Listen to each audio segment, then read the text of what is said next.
Momentum, un podcast de G2, la firma de inversión, consultoría y servicios para startups. Hola a todos, bienvenidos a un nuevo episodio de Momentum.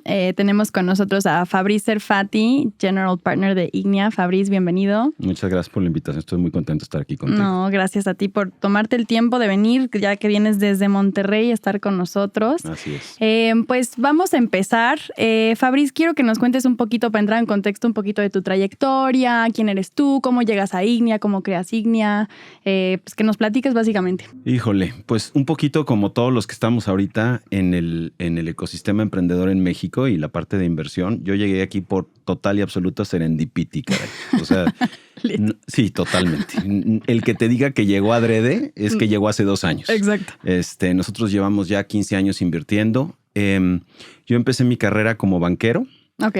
Y como banquero en Santander muchos años. Estuve trabajando aquí en México y en Nueva York. Y después de eso pasé fugazmente por el sector de tecnología en los 2000s. Era yo director de finanzas y de planeación de una startup que se llamaba Global Star. Y hacíamos telefonía satelital. Ok. Y pues como todos los startups en esos años, tronamos como ejotes. Nos alcanzó la huella celular y de repente nuestro producto terminó siendo muy caro para el mercado y se convirtió más en un producto de nicho y pues la estructura que teníamos, que era como de masificación, simplemente dejó de ser relevante y terminamos cerrando prácticamente la operación. Como todas las cosas tristes en la vida, tuvo un final feliz y me abrió la oportunidad de irme a vivir a Monterrey. Yo soy chilango, llevo 20 años viviendo en Monterrey, pero soy uno de esos regios necios que quieren irse a vivir allá y se vive padrísimo. Y me fui a trabajar a Vitro. Okay. A llevar toda la parte de finanzas corporativas. Y fue una experiencia espectacular porque cuando eres banquero tienes la oportunidad de hacer transacciones financieras, pero desde la óptica de una transacción más. Cuando estás sentado en un corporativo, la realidad es que esas transacciones son fundamentales para el desarrollo de la empresa. En aquel entonces Vitro estaba pasando por una etapa muy complicada financieramente y casi te podría decir que cada refinanciamiento que hacíamos era para pagar la nómina a la siguiente quincena, ¿no? Como startup, ¿no? Exacto. Nada más con una empresa que tenía en aquel entonces $3,000 millones de deuda. Claro. Y fue una experiencia padrísima. Ahí conocí a Álvaro Rodríguez, el co-founder de Ignea. Y al poquito tiempo de que Álvaro arranca Ignea, prácticamente meses después, me incorporo como socio con un rol de arrancar una compañía del portafolio. Okay. Dentro del fondo. Era una compañía que lleva toda la parte de administración y finanzas de las empresas en las que invertíamos. Imagínate en el 2007, donde no había absolutamente nada en el ecosistema, los emprendedores, sí, claro. Necesitábamos tener alguna visibilidad de cómo iban esas compañías y la manera como lo pensamos fue pues ayudándoles, llevando toda la parte financiera y toda la parte contable, fiscal y etcétera. Okay. A los 3 años más o menos dejo yo ya la parte de Ignea Shared Services, que era esta compañía, y me paso full time a la parte de inversión del fondo. Y para contarte un poco lo que somos en Ignea, somos probablemente uno de los fondos más antiguos en México. Primero tuvimos un fondo de impacto, que es del 2007, que fue un fondo de $100 millones. Invertimos en compañías, para poner en contexto, siempre hacemos el chistecito, que el 2007 es el año donde sale el iPhone. Entonces, modelos así de plataformas digitales y cosas de estilo, no había tantas. No, cero. Y terminamos era un fondo de impacto, buscábamos mejorar la vida de la gente que estaba en la base de la pirámide a través de invertir en modelos, digamos, comerciales. Pero terminamos invirtiendo en empresas pues, de la economía real. Okay. Empresas que daban servicios de salud, distribución de agua. Teníamos una compañía de atún. Okay. Invertimos en housing. Mucho lo que le llaman en inglés brick and mortar, tipo de negocios, ¿no? En el 2000, prácticamente en el 2016, en noviembre, diciembre del 2015, sacamos nuestro segundo fondo. Y ahí el mundo es completamente diferente. Es un fondo otra vez de $100 millones. Pero ya hay un boom de la economía digital y hay un boom particularmente de modelos fintech, donde hicimos 27 inversiones. Okay. Todavía hoy tenemos 20 inversiones en la panza de esas compañías. Pero estás hablando ya de una huella completamente regional. Estás hablando de empresas, Cobalto, por ejemplo, Credijusto, ¿no? Una empresa que ahorita está saliendo con un SPAC que compró un banco. Ya estás hablando de una dimensión de ecosistema totalmente diferente. Tienda Nube, Rapid, un portafolio de emprendedores que quieren venir a la región, a Latinoamérica, a lo que le llamamos la parte de habla hispana de Latinoamérica, porque identifican la gran oportunidad que hay y que están buscando un socio local para ayudarles a llegar. Y ahí es donde nos buscan. Ya para terminar un poquito el resumen de todo esto, nuestra tesis de inversión es invertimos en plataformas digitales en etapas tempranas. Nos gusta que ya haya una comprobación de producto, o sea, no invertimos seed, pero sí quizá la extensión del seed. Okay. La idea es meter tickets de inicio, pero luego tener toda una reserva para hacer follow-ons en esas compañías en las que realmente nos gusten, para hacer un polo de atracción de otros coinversionistas y que sientan seguros de que estamos muy metidos dentro de los negocios. Como vemos las cosas nosotros no nos vemos como socios financieros y quizá ese es de los primeros paradigmas que vale la pena como poner en la mesa en una conversación cuando hablas con un inversionista venture capital. Todo el mundo tiene como la idea de que somos financieros y yo creo que ese concepto es malo para todos. Es malo para el emprendedor y es malo para el inversionista. 100%. Nosotros nos vemos como los socios estratégicos de emprendedores que están buscando crecer y que están buscando construir negocios con crecimientos exponenciales y que necesitan experiencia por un lado y evidentemente para eso también necesitan capital. Claro. Pero la idea de que el capital es la herramienta para construir el partnership es el principio del final, si me preguntas, en términos de estas relaciones. Yo siempre he dicho, aunado a eso, es que te estás casando con tu inversionista. 100%. O sea, va a estar ahí los próximos 7, 10 años de tu vida. Si no te agrega valor, si te cae mal, o sea, qué horror estar en una relación fallida, ¿no? Que ni te agreguen nada, que ni te aporten, que ni te ayuden a crecer. Y tú, también como socio inversionista, que no aguantes su trabajo, que no soportes cómo lo hace. O sea, al final tienes que buscar los dos lados. Sí, el capital obviamente es importante porque es lo que necesitan para crecer. Pero si no pueden agregarte valor con nada de su experiencia, sea network, expertise, mentoría, lo que sea, pues entonces no sirven de mucho, ¿no? Porque para eso vas a un banco y pides un préstamo y listo. Y por el otro lado es el contexto de ir aprendiendo a tener conversaciones complicadas. Para mí, por ejemplo, una de las cosas que son relativamente retadoras es, estoy cumpliendo 51 años. Felicidades. Gracias. Ahorita hacemos todo el show de las mañanitas y todo esto. Muy bien. Y me siento en la mesa con emprendedores de 35. Sí. Y son cuates hipertalentosos, fuera de serie y etcétera, pero nos educamos en una cultura donde pues tiene ciertos niveles de jerarquía, si quieres, y algo que te genera jerarquía no solamente es tu trayectoria, también tu edad. Pues sí. Y entonces estar consciente de eso para poder construir conversaciones que realmente sean productivas, donde realmente haya un intercambio que funciona para los dos lados y donde pues yo no soy operador y entonces yo le pueda aportar a los emprendedores que operan parte de mi experiencia, pero también la confianza de que están haciendo bien las cosas y la confianza de que está perfecto que se equivoquen y la confianza de que nosotros nos vemos ahí en el largo plazo, incluso cuando se equivoquen y cuando vengan con malas noticias, que típicamente siempre hay malas noticias. No hay un caso que me venga a la mente donde todo fue así de todos los trimestres good news, pues no. Exacto. Es todo un reto. Sí. Y es un reto, yo te diría, como de humildad, un poco de mi lado, en términos de, pues no naces humilde, te vas haciendo a punta de madrazos, pero también por el otro lado, de abrir la puerta para tener esas conversaciones y construir ese vínculo de confianza.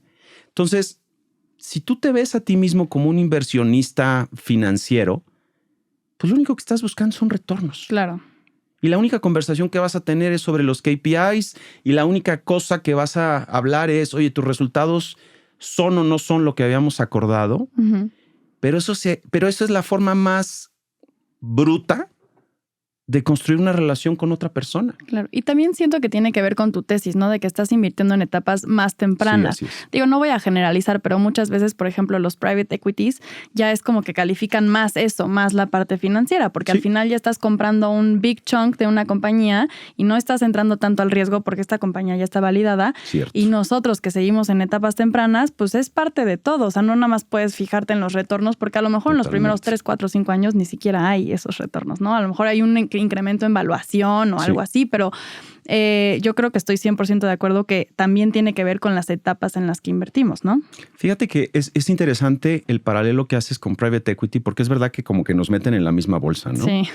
Y el play de un private equity en muchos casos es incluso cambiar aparte del equipo de la compañía. Sí. Bueno, échate un trompo de esos a la uña en un startup. Sí, no. Le matas el ADN en 35 segundos, generas un riesgo altísimo de que la compañía se vaya a pique si truenas al founder. Claro. Entonces, son modelos de negocios totalmente diferentes y tienes toda la razón. El contexto de las conversaciones que nosotros tenemos es de construcción de negocios. Y por eso el partnership es tan importante. Sí. Si ya estás hablando de eficiencia de costos, si estás hablando de una empresa que ya genera EBITDA y que solita ya va como en automático en un contexto donde funciona, pues claramente tu tema es mucho más financiero, ¿no? Y ahí es donde agregas valor. Exacto. Y ahorita que mencionaste eso del equipo y de cómo eso, ¿qué es lo que califican ustedes en Ignia como los top 3 cosas que ven? Claramente ahorita estamos viendo que el equipo fundador, pero no sé de qué otras cosas se fijan. Obviamente su tesis ha de ser larguísima y sus calificaciones, pero no sé si tienes 3 puntos principales que ustedes se fijan a la hora de invertir. Totalmente. A ver, lo primero es, no es tan larga. Como dices, ¿no? En etapas tempranas, mucho de la inversión que haces se basa en temas que son cualitativos y no tan cuantitativos. Mucho de las conversaciones que tenemos internamente es, pues cualquiera te puede generar unas proyecciones que se van espectaculares, ¿no? Y pueden ser muy bien hechas y los supuestos muy buenos y hay un cambio regulatorio y ahí te encargo tus proyecciones. Como siempre dicen, el Excel aguanta todo, ¿no? Absolutamente, 100%. Entonces, lo primero es que los founders sean founders de verdad. Tenemos esta idea en la mente que el chavito que recién salió de la escuela o que ni siquiera se graduó y que en el garage de la casa, eso jala para Steve Jobs y para Silicon Valley, la serie que by the way está muy buena, si alguien le quiere echar un ojito, está muy divertida. Nosotros lo que estamos buscando son founders que ya hayan emprendido o que tengan cierto nivel, digamos, de experiencia relevante para lo que están haciendo y que estén totally vested en el negocio. O sea, el negocio tiene que ser, lo tienen que sacar sí o sí. Ese es un tema muy importante. Nada de que esto lo estoy haciendo en la noche y en lo que jala, vamos a ver. Nada de eso. Entonces, los founders como equipo, no nada más al individuo. Sí, claro. Que también se abre una pregunta bien interesante, es invertimos en founders únicos. Y lo hemos hecho, pero la verdad es que ser emprendedor de por sí ya es un tema solitario. Como para no tener ayuda o no tener alguien que te acompañe en el proceso mucho más de cerca que lo que podemos hacer nosotros, me parece que de alguna forma incrementa un poquitín el riesgo del proyecto, ¿no? 100%. Entonces es una. Y en ese sentido, por ejemplo, perdón que te interrumpa. Sí, ¿no? Ustedes les ayudan, o sea, si llega un founder solitario y es crack, o sea, es de los que más les gusta, ustedes le ayudan a buscar un socio, le sugieren, no se meten tanto. Eventualmente sí, pero tiene que ser algo que entendamos comúnmente que se necesita. O sea, aparte de lo que hoy platicaba en la mañana con otros LPs, te contaba que estuve en el LP meeting de 500 hoy en la mañana, sí, ¿no? Y entonces, de las cosas chistosas que hablábamos con otros inversionistas, by the way, nada más para ser muy claros, Ignia no es LP de 500. Pero tú eres relevante muchas veces en las conversaciones con emprendedores antes de dar el cheque. Sí. Cuando ya diste el cheque, si no construiste una relación de valor añadido como platicábamos ahorita, sí, bueno, le puedes hacer lo que el viento a Juárez, o sea, les vale un pepino. Claro. Entonces, si tú si no hay un contexto de acuerdo de que se necesita robustecer el equipo y parte de ese robustecimiento del equipo tiene que ser un co-founder, es muy difícil que podamos incidir en eso. Y sí les ayudamos, pero también una relación de co-founders se construye en una etapa previa a la que nosotros típicamente invertimos. Okay. Entonces sí hay muchas conversaciones que tenemos, digamos, con tiempo y entonces hay muchos emprendedores que se acercan, que by the way es muy recomendable, que se acerquen antes de que necesiten el dinero de un fondo como nosotros, donde pues los vamos conociendo y en el camino les vamos ayudando y muchas veces como que piensan que lo hace uno de buena onda, pero en realidad estás construyendo una relación para que eventualmente sea pipeline del fondo, ¿no? Claro. Y ya haya pues todo este intercambio previo y tú los vayas ayudando a que vayan llegando ahí, ¿no? Y qué bueno que mencionas eso, porque yo tengo muchas startups que creen que los están bateando. Claro. Esa típica frase de me mantienes al tanto, estás demasiado temprano para nosotros. Digo, a ver, la leo diario 7 veces. Claro. Y parece como la típica frase de bateo, pero yo creo que es importante, como dices, construir estas relaciones. Muchos te dicen, agrégame al newsletter de inversionistas, pero no es porque quieran estar de chismosos, o sea, y también te lo digo desde la trinchera Claro. desde inversionista, o sea, es porque quieres saber si se ha crecido, si se ha cumplido sus proyecciones o a lo mejor sus promesas de tracción o a lo mejor sus promesas de producto o a lo mejor hubo, por ejemplo, una pandemia y pudieron ser resilientes y pudieron salir adelante. Totalmente. Entonces, sí, o sea, sí luego parece y muchos founders se quejan conmigo de, ay, me batearon y yo, pues no es bateo, pues si estás early, pues ahí quédate y cuando ya llegues a la ronda o a los hitos que ellos te pusieron, entonces regresas con ellos y se los vuelves a platicar y ya construiste una relación y ya te vieron crecer, ¿no? Que es algo súper importante. 100%. Y además, construyendo sobre lo que dices, es generar una conversación donde tú llegas con el inversionista y le dices, mira, hoy estoy aquí, esto es lo que voy a hacer y mañana espero estar acá. Y mañana llegar y decir, oye, ¿te acuerdas que habíamos platicado todo esto? Mira, así lo fui haciendo. O by the way, ¿qué crees? Me pasó que me fui de lado, pero pasó esto otro y ahorita estoy aquí y esto es lo que estoy construyendo más adelante. 100%. Es de las maneras más poderosas de construir una relación y donde naturalmente se da el proceso de inversión. Y entonces eso pasa mucho, pero como te digo, no es forzosamente, yo no te diría que nosotros somos la mejor agencia de búsqueda de co-founders ni cercanamente, ¿no? Me preguntabas sobre qué otras cosas nos fijamos y hay un par de temas que son súper relevantes para nosotros. Como te decía, nosotros no invertimos en seed.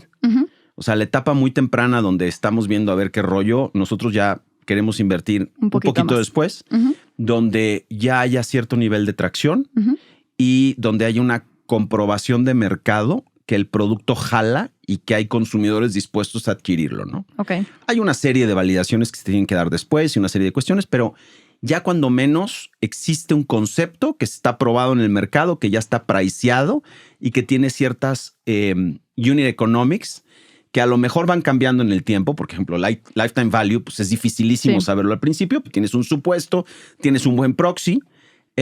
Unit economics son fundamentales para nosotros. Ok, muy bien. Y como te digo, ¿no? Hay ajustes y hay una serie de cuestiones, pero no hay nada más, yo te diría,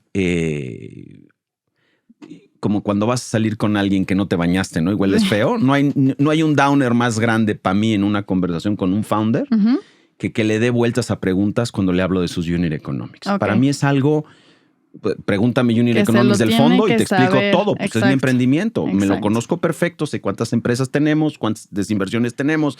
Sé qué TVPI tenemos, qué DPI tenemos, cuál es nuestra TIR. O sea, todo. Lo mismo espero de un emprendedor que está arrancando un negocio. He needs to be on top of things. Necesitas saber todo eso. La tercer cosa en la que nos fijamos es que sean mercados en crecimiento. Si cumplen esas 3 cosas y caen dentro de nuestra tesis, la realidad es que vamos como muy bien dentro del proceso, ¿no? Okay. Una parte que no mencioné cuando hablaba de nuestra tesis es: nosotros hacemos negocio o nos gusta invertir en negocios que sean B2C y que atiendan o que provean de productos y servicios a lo que le llamamos la clase media emergente. Okay. Ahora, de repente nos salimos un poquito de nuestra tesis. O sea, hay veces donde somos oportunistas con ciertos startups que nos encantan 100%. Y le entramos. Pero en términos generales tratamos de hacerlo de esa forma. En este fondo que estamos levantando ahorita, nuestro segundo fondo de VC, que es un fondo de $150 millones, con la mismita tesis, abrimos una canasta para negocios B2B. Y un poco la lógica del B2B en este caso es, conforme va madurando el mercado donde nosotros invertimos, los consumidores cada vez están mejores atendidos. Entonces las oportunidades B2C pues ya están más competidas o ya están más agotadas o una cosa de este estilo. Entonces la cadena de valor que lleve productos y servicios al consumidor final se vuelve súper relevante.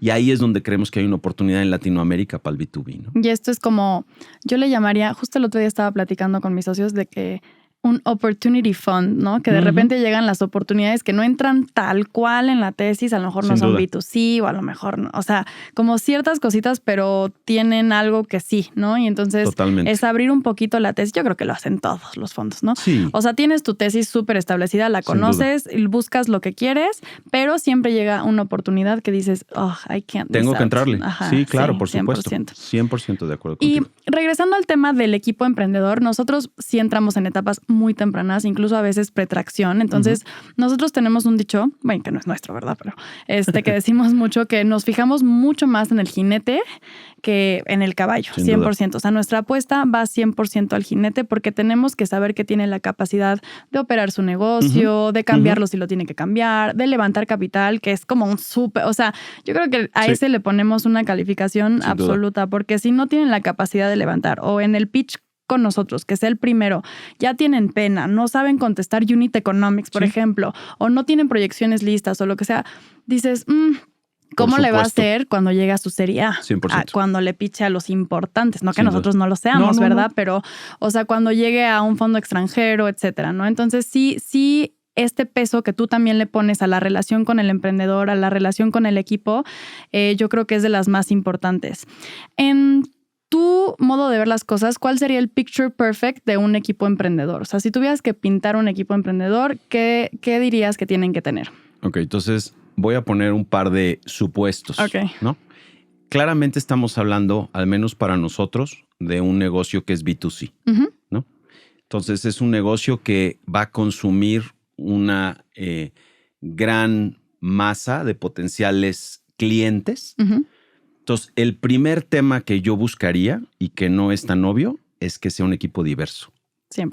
Pues no, tristemente no. El 20% de las empresas que nos llegan al pipeline no tienen mujeres.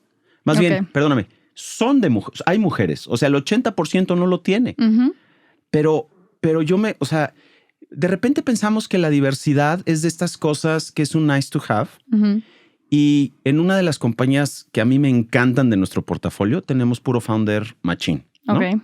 Y de repente hicimos un ejercicio y nos dimos cuenta que el 80 y tantos %, casi el 90% de los clientes eran hombres. Y dices, güey, ¿por qué? Pues es un producto financiero. Uno pensaría que las mujeres y los hombres pues tienen las mismas necesidades. Claro, pues si estás construyendo una comunidad, si estás construyendo un producto para consumo masivo, digamos, pues los hombres le hablan a los hombres. Y entonces el producto no es interesante para las mujeres. Entonces, si tienes un equipo que no es diverso, la probabilidad de que estés construyendo primero una organización y de esa organización un producto que no forzosamente es diverso es altísima. Entonces, bueno, estamos hablando de lo que a mí me encantaría, ¿verdad? Sí. Entonces, lo primero es que fuera eso.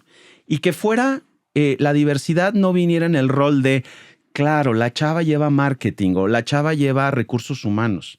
Me parece que es tristísimo que tengamos esos estereotipos 100%. En todos los sentidos, y que no nos movamos de ahí.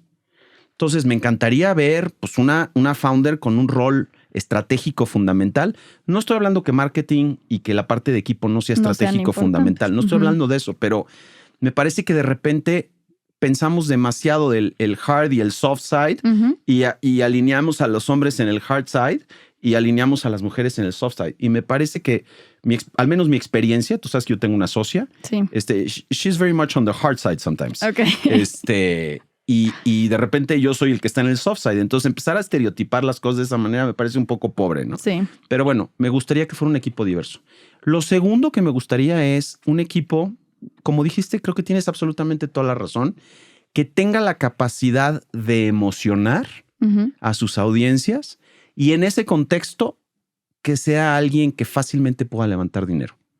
Porque el levantar dinero por levantar dinero real, o bueno, el levantar dinero como tal, pues yo te diría que a lo mejor tienes la capacidad de hablarle a una persona en específico y esa persona resulta que lo targeteaste perfecto y te va a meter $100 millones porque los tiene.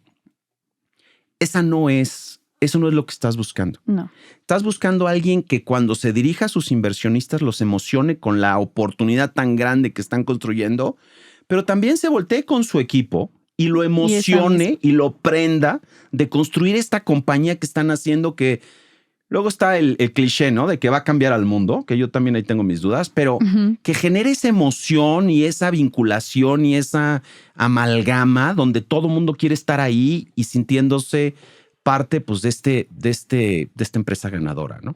Entonces, la capacidad, digamos, de emocionar, la capacidad de tener un equipo que sea diverso. De las otras cosas que te diría es de esos equipos que tienen la capacidad de comunicarse, no solamente como equipo, sino de comunicarse con sus mercados de manera muy profunda. Que viene también de la parte de la emoción, porque también siento que se contagia. O sea, cuando algo te apasiona, tú contagias a la gente de esa pasión. Correcto. Si es que son afines a eso. Y eso va con clientes, con inversionistas, con tu equipo de trabajo, con todo mundo, ¿no? Porque al final todos van en ese mismo camino. Pero sí siento que tiene que ver también con esto. Un founder apasionado, a ver, y con apasionado no me refiero a que estén así extasiados. Ajá, no. O sea, solo que se note la pasión por el proyecto, la devoción al proyecto, o sea, el full time al proyecto, como decías al principio, ¿no? O sea, que todo se note en la pasión de querer crecer la compañía, el negocio, el equipo, el mercado, etcétera. Pero fíjate, en la comunicación yo agregaría un tema que me parece fundamental y creo que un poco para allá iba, es esa capacidad de escucha que le permita, por un lado, generar este lugar en donde existe esta cultura donde todo el mundo participa desde un punto de vista organizacional, pero también que sea capaz de escuchar a su cliente, porque mucho lo que sucede a veces es cuál es la mezcla perfecta de los equipos de founders, ¿no?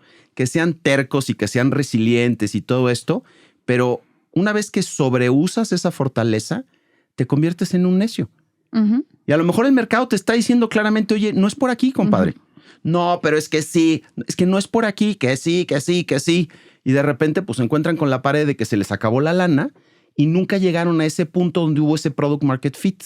Entonces, creo que el equipo diverso, por un lado, el equipo enganchado, apasionado, capaz de emocionar a sus audiencias y el equipo que sea sensible y que tenga la capacidad de escucha, pues son equipos muy poderosos. E idealmente, esas son las cosas que serían importantes, más allá de las otras tres cosas que hablamos ahorita, ¿no? Si el mercado es grande, los unit economics, etcétera, etcétera. Pero eso sería ideal porque de alguna manera todo eso junto en una licuadora, me parece que es difícil que a una compañía le vaya mal. 100% de acuerdo. Y en ese sentido del equipo, ¿qué opinas tú de un founder diluido? ¿Qué opinamos? Yo tengo mis opiniones y lo platicábamos antes de empezar a grabar, ¿no? Hay empresas que tienen problemas por este tipo de cosas de las estructuras accionarias de los founders. Mira, yo creo que un founder diluido es una bomba de tiempo. Por varias razones. Y es una bomba de tiempo para todos, ¿eh? O sea, resulta que la bronca no nada más es del founder. No. Es para todos los que están alrededor de la mesa, es una bronca que se tiene que resolver. Creo que los inversionistas que aceptan tener un founder que tiene una proporción menor de lo que debería acorde a las rondas que ha levantado, gente que no tiene idea de lo que está haciendo. Y un poco la razón por la que te digo esto es porque desengancha al equipo, por un lado, y por el otro lado porque previene que seas efectivo levantando dinero. Sí. O sea, a mí me llega un cap table en una serie A donde el founder tiene el 30% o el equipo tiene el 30% y yo digo, ¿cómo para qué me quiero meter en eso? Claro.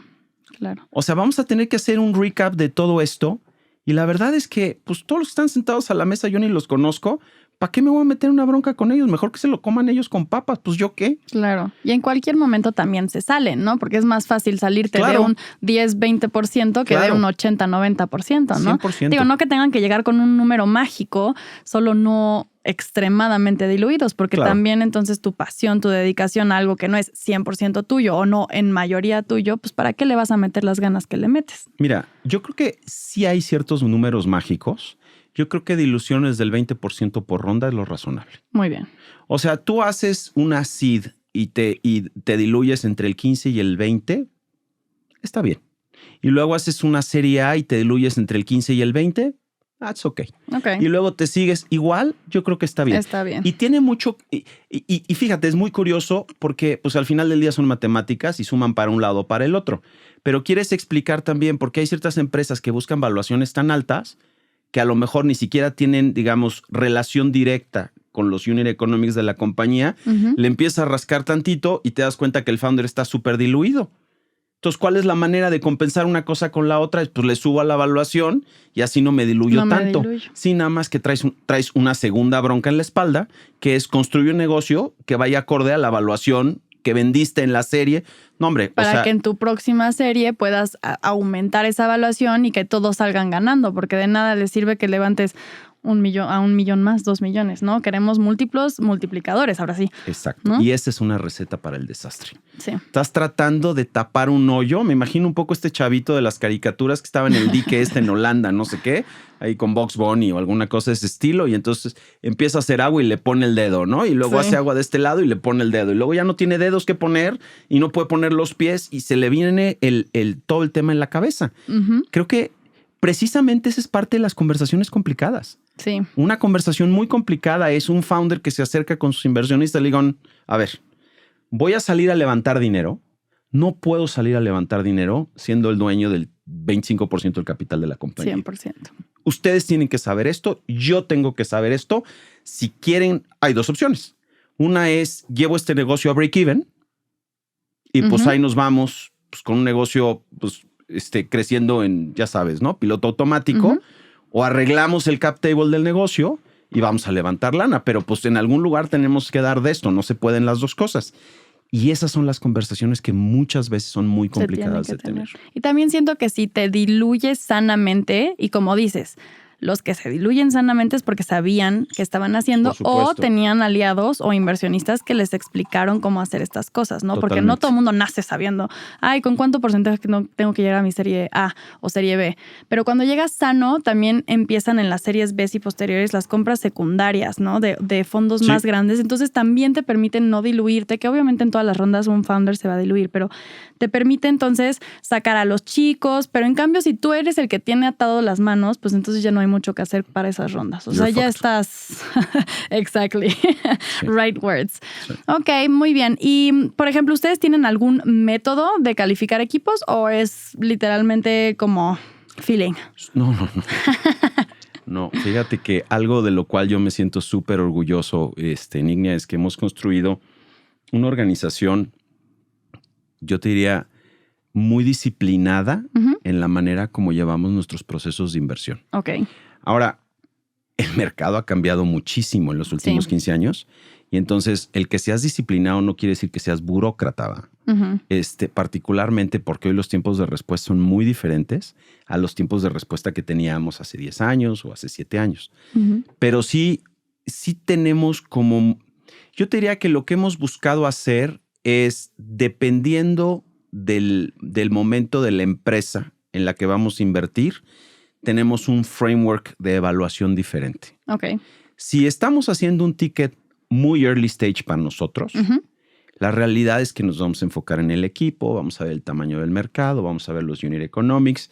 Y si eso más o menos nos deja más o menos cómodos, es un proceso de evaluación relativamente rápido. Okay. También ahí depende si somos leads o no somos leads en una transacción. Si somos followers, todavía es más sencillo porque muchos de esos casos nosotros ya no negociamos la evaluación.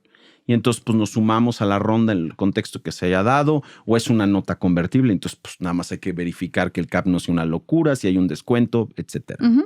Si ya estamos hablando de empresas un poco más maduras por un lado y por el otro lado con una ronda mucho más grande que va a tener un impacto, digamos, una ponderación más grande con respecto al portafolio que estamos construyendo, pues sí nos vamos a meter a hacer un due diligence mucho más profundo. Ujú. Y el due diligence va a implicar conocer mejor a los founders, tener mucho más tiempo con ellos, conociéndonos bien y entendiendo cómo piensan y cómo trabajan entre ellos.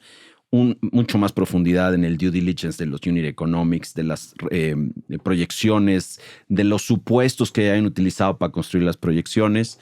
Vamos a tener algo de due diligence desde el punto de vista tecnológico. Ujú. No te diría que, ninguno de los que estamos sentados en la mesa como socios somos tecnólogos, nada más que ya nos quemamos un par de veces, entonces ya le dedicamos algo de tiempo y nos gusta todo este rollo. Ok. Vamos a ver algo del contexto regulatorio también. O Muy sea, bien.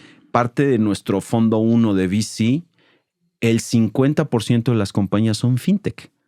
Que fintech, como siempre, no somos un fondo de fintech, pero pues resulta que había que construir los rieles financieros y de pago para que se desarrollara todo el resto del ecosistema, el e-commerce, educación, Exacto. salud, Y todo hubo eso. un boom brutal. increíble de fintechs. Ujú. Y la parte fintech es muy sensible a la parte regulatoria. Entonces, por ejemplo, pues tratamos de entender, oye, nos llega aquí este nuevo modelo de tokenización de activos que no sé qué y captando dinero y todo este choro. Bueno, ¿qué riesgo regulatorio tenemos si invertimos en esta empresa? Y un poco también, ¿qué conversación tenemos con los founders alrededor de eso? ¿No? Es parte de esta conversación. Y si ya el regulatorio ya lo brincamos, si la parte del equipo nos sentimos cómodos, validamos los supuestos de mercado y de proyecciones, pues yo te diría que es como las cosas que vamos a ir validando en un contexto de una inversión un poco más grande en una empresa más madura. Ok. Y obviamente todos los fondos tenemos casos no exitosos, ¿no? Sí. Pero ¿ha habido en algún momento de estos no exitosos que haya sido por culpa de no calificar bien al equipo? O sea, que la culpa haya sido 100% del equipo y no del mercado. Ay. Y no del producto y no de solo el equipo. Mira, no sé. Digo, no quiero nombres, por supuesto. No me importa, feliz de la vida. Te cuento 3, 4 experiencias que han sido. No, hombre, no. Aprendemos mucho más de nuestros fracasos que de las cosas 100%. que nos. No, cero problema en contarte detalles de empresas que no se nos hayan dado. Lo que no sé es si es tan clear cut Que sea ese como lado. decir. Ok. Y además, la otra cosa es, somos 4 socios que estamos metidos en la operación del fondo. De verdad, no podríamos ser más diferentes entre nosotros. Y entonces, lo que es muy claro para uno, luego no es tan claro para el otro. Ok. Y entonces, si me preguntas a mí, a lo mejor algo que para Cristín o para Otto o para Álvaro es muy específico porque invertimos en una compañía donde el founder no la hizo o porque pues a lo mejor yo tengo una lectura un poco diferente. Lo que sí hacemos, y lo hacemos de manera como muy recurrente y muy disciplinado, es entender qué fue lo que no jaló. Porque de ahí hay que aprender cosas. Claro. Y entonces vas desarrollando un poquito, más allá del colmillo que vas desarrollando, que sin duda lo vas desarrollando, vas aprendiendo también a desarrollar un ojo clínico con ciertos temas que te deben de preocupar o no. Entonces, te cuento una historia de una empresa que no se nos dio, feliz de la vida. Es una compañía que se llama Pangea, era una compañía de remesas. Okay. Es una empresa en la que invertimos en Chicago. Okay. Y pues las remesas entre Estados Unidos y México, no se me ocurre un mejor mercado para meterte. Sí. Y estos cuates lo que hacían, todavía lo hacen, pero te cuento ahora cómo terminó la historia, lo que hacían eran remesas digitales. Entonces el paisano en Estados Unidos bajaba la aplicación y había 2 tipos. Uno es bancarizado o no bancarizado. Okay. Si él tenía una cuenta de banco desde su celular, podía pactar una remesa que se entregara en cualquiera de las tiendas Electra, los FAMSAs, los Coppels. Desde ahí él decidía, le hacían cargo en la cuenta y a los minutos el dinero estaba disponible en la ventanilla de la tienda de Michoacán de Coppel. Okay. Para que sacara el dinero, pues la prima, la tía, el compadre, lo que fuera. Una propuesta de valor brutal. Buenísima. Además, en el contexto donde Trump entra a la presidencia, empieza a haber una serie de redadas alrededor de los centros de remesas en Estados Unidos que nuestros paisanos pues, no se acercaban a los centros de remesas. Entonces, todavía mejor, caray. Y si tú sigues más o menos los flujos de remesas los últimos 5 años, no hay un trimestre que disminuyan. Todos los trimestres son récord con respecto al trimestre anterior. Entonces, por todos lados, check, ¿no? La otra es si era un indocumentado que no estaba bancarizado, generaba un código QR que se iba y se presentaba al 7-Eleven. Okay. Le hacían pip, no sé cómo se diga eso, pero pip, lo leía. Ajá. Y daban el dinero y ¡pum! Se disparaba la transferencia, ¿no? Entonces, la realidad es que por todos lados funcionaba muy bien. Se veía bien. Sí. El primer tema ahí es que quien llevaba la empresa no era el founder. El founder ya lo habían sacado, que hablábamos ahorita de cómo se construye todo un tema tóxico dentro de la organización, no solamente a nivel de la organización, sino también arriba de los inversionistas. Lo habían sacado de la administración porque no lo había hecho bien. Okay. Y entonces el que era su COO pasó a ser el CEO, pero no tenía un porcentaje tan grande del ownership de la compañía. Tenía una mentalidad de empleado, y no digo esto de manera despectiva, pero su nivel de necedad y su nivel de autoridad con los inversionistas, pues no era el mismo. Era un cuate que estaba hasta cierto punto un poco disminuido en su conversación con los inversionistas. Luego, los inversionistas que estaban ahí, además de nosotros, que nos invitaron a invertir en muchos de ellos eran fondos de venture capital de Chicago. Y entonces se paraban y caminaban media cuadra y llegaban a la oficina de este güey y de repente le querían decir cómo operar las cosas. Y pues obviamente se generaba toda una serie de tensiones. Muchas veces el que respondas a lo que te dice un inversionista que no está en la trinchera todo el tiempo, pues no forzosamente es lo que funciona. Pero pues este cuate, en su contexto, pues también le tenía que hacer caso. Y luego lo que pasó es que estuvimos a punto de vender la compañía 3 veces. Okay. Y 2 veces se nos cayó, la tercera sí la vendimos. Pero las 2 veces que se nos cayó, pues la compañía se quedaba sin cash. Y entonces el emprendedor, que no era muy bueno levantando dinero, bueno, el CEO, que no era emprendedor, que no era muy bueno levantando dinero, ya estoy contando la historia así como, pues terminaba doblando las manitas con los inversionistas en términos de los derechos y una serie de cuestiones, que se terminó generando un ambiente horrible. Te decía hace un momentito que el fondo va muy bien. No me da ninguna pena, más bien al revés, decir que tenemos de ese fondo la TIR es de 50% en dólares. Muy bien. Sí. Sí. Felicidades. Sí, muy bien. Felicidades. Sí. Vamos muy bien. Esa empresa, o sea, el resultado de esta compañía está metido en ese retorno. Okay. Es una compañía que invertimos $5 millones y que recibimos un poco menos de $1 millón cuando la vendimos. Okay. Entonces, obviamente no fue una historia buena. No, de éxito no, pero... Cero de éxito. Pero de aprendizajes. De muchos aprendizajes. Y por el otro lado también, ese es nuestro modelo de negocios. O sea, nuestro modelo de negocios es invertir en compañías de alto riesgo y se nos van a morir algunas. Y eso lo tenemos que saber nosotros, lo tienen que saber los emprendedores, lo tienen que saber nuestros inversionistas. No hay fondo que todo su portafolio sea sano, sea exitoso. O sea, bueno, nosotros del primer portafolio, que son 50, muchas ya están muertas. Sí. O sea, ni siquiera vendidas. Solo no. muertas. No, sin duda. Sí. Ahora, curiosamente, y simplemente como para darle como cierre a esa parte, hoy nunca ha habido un mejor momento para invertir en tecnología en Latinoamérica que ahora. Sí. Nunca. Los fundamentales, cuando digo fundamentales, es el nivel de conexión de la gente en términos de tener telefonitos inteligentes y cosas que les permiten interactuar a través de plataformas digitales. Población súper joven, pero no tan joven que no tengan poder adquisitivo. Nativos digitales que convierten muy fácilmente. 450 millones de personas que están conectadas en un mercado que todavía está muy, muy, muy desatendido. Lo que hace eso es que el nivel de mortandad de nuestros portafolios sea mucho menor que el proxy de venture capital global. Sí. Entonces, pues sí, hay empresas como esta que te estoy contando, pero digamos que la dispersión entre empresas que van muy bien y empresas que tronaron, en el caso de nosotros, por ejemplo, cuando hacemos ese análisis en nuestro portafolio, hay una parte gruesa de empresas que van bien. No van a ser unicornios de 30 veces, 40 veces, pero son 7 veces, 8 veces. Y son retornos que ayudan al fondo, ayudan a los inversionistas, ayudan a levantar tus próximos fondos 100%. También como inversionistas. Totalmente. Sí. Y siempre tiene que haber esos. No todos van a ser unicornios. O sea, tus stars van a ser 2 o 3. Digo, dependiendo del tamaño del portafolio, sí, obviamente. No van a ser fund makers en parte. Sí, exacto. Totalmente de acuerdo. Pero todas las que hagan múltiplos obviamente ayudan. Sin y duda. Todos quedamos muy contentos. No es que, este hizo 7, ni modo. No, obviamente sales con una sonrisa de ahí, obviamente. Sin duda. ¿No? Se festeja. Exacto, sí, totalmente. Exacto. Ay, Fabriz, pues dándole un poquito de cierre al episodio, claro. Quería ver si nos podías dar un consejo a nosotros y a las startups de cómo armar un equipo perfecto ante los ojos de un fondo de inversión.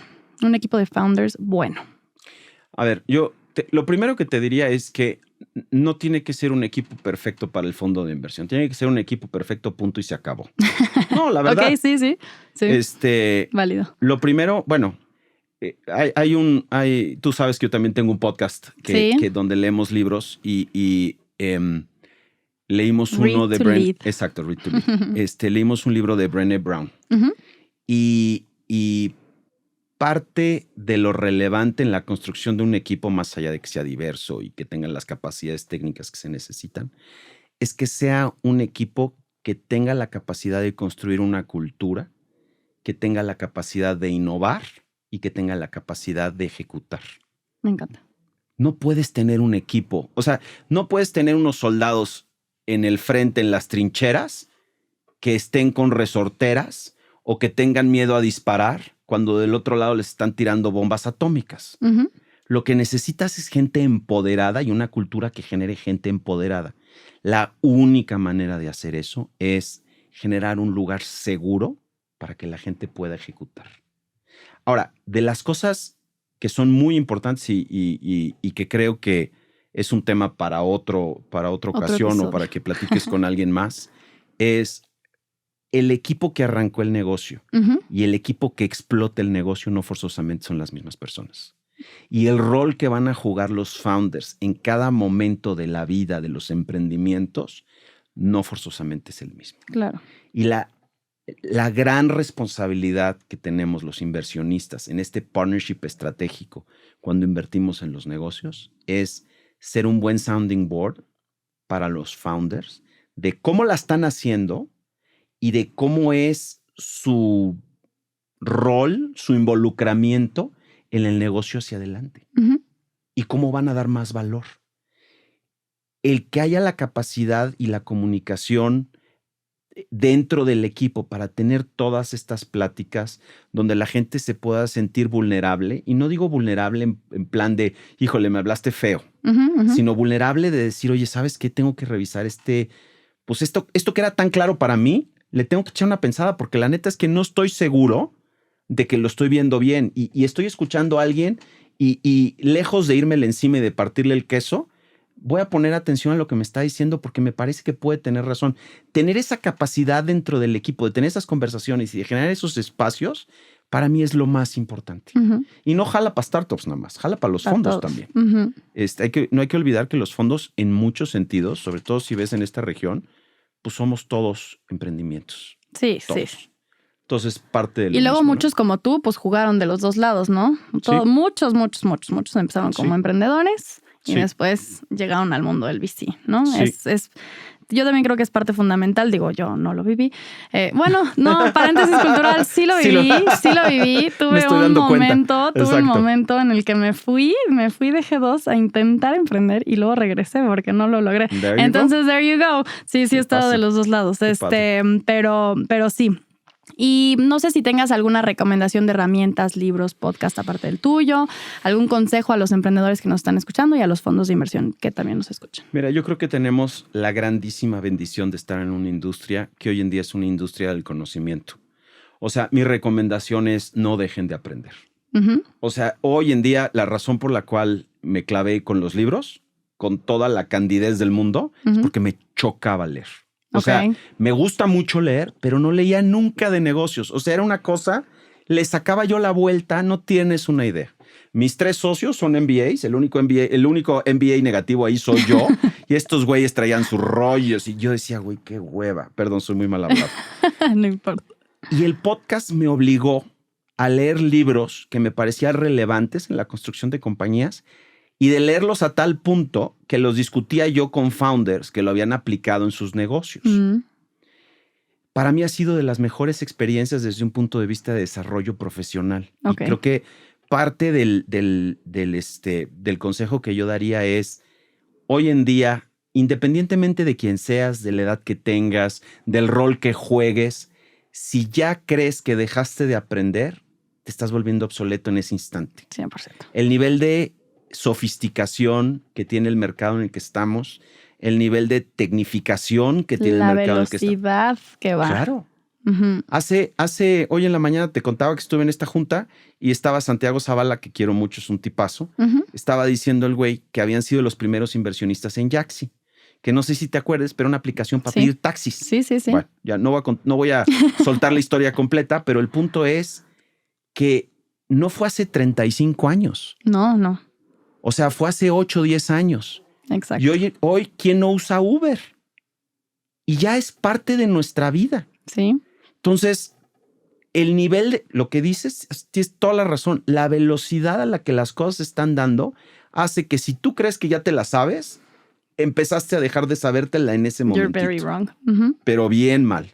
La otra cosa es, por lo mismo, el aprendizaje viene de distintas fuentes. Sí. Entonces es leer, es escuchar, es platicar, es retar, es viajar.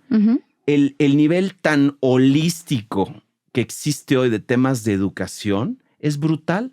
Entonces, más allá de quiero aprender por aprender, disfrutar ese proceso de aprendizaje y de retar tus propias creencias se vuelve fundamental. Y jala, pues, para todos. O sea, para los que estudian, para los que emprenden, para los profesionistas, para todo mundo. Y creo que para mí es como lo más importante.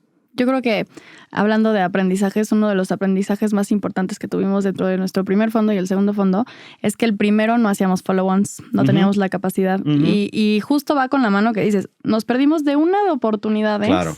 O sea, una de oportunidades que no te puedo explicar, que obviamente el segundo fondo tiene reservado una gran parte de follow-ons, pero es parte de crecer, es parte de... Y ese consejo me encanta. Te voy a dar un tip. A ver. Nadie nos está escuchando, entonces no pasa nada. Nosotros lo que después terminamos haciendo fueron SPVs. Después del follow-on, llega un punto donde la empresa a lo mejor ya sale de tu tesis de inversión, pero sigue siendo una empresa súper interesante. Exacto. Entonces, ¿cómo tienes un prorrata del capital, tienes el derecho de suscribirlo, construyes un SPV y a lo mejor el perfil del inversionista que pasa por el SPV es diferente, o a lo mejor es una coinversión que haces con tus propios LPs, pero parte de lo que dices, y lo siento porque a nosotros nos pasó lo mismo, es por lo mismo, porque estamos aprendiendo. Exacto. Porque estamos construyendo una industria y porque tenemos que ir por ese proceso, ¿no? Entonces, no, creo que es parte de ir observando y aprendiendo y hablando con otros fondos que vas construyendo pues un poco esas estrategias pues, para capturar la mayor cantidad de valor que puedes de las inversiones que le está yendo bien, ¿no? 100%. Fabriz, pues mil gracias por habernos acompañado. Me encantó haber platicado contigo, hacer un catch-up, que ya la última vez fue nuestro desayuno, que ya tiene un par de meses. Sí, cómo no. Y muchísimas gracias por habernos acompañado. No, hombre, al revés. Un gustazo estar por acá. Súper divertido, súper profesional, súper intimidante. No, padrísimo. Y mil gracias por preparar las preguntas y por hacer esa tarea, porque lo aprecio mucho. Construye una conversación muy inteligente. No que yo sea inteligente, pero que construye pues estas cosas que sirven para los que nos escuchan. La preparación muchísimo. Siempre ayuda. Fundamental. Siempre ayuda. Sí, gracias. Muchas gracias. Gracias a todos. Innovación. Visión. Expertise. Momentum.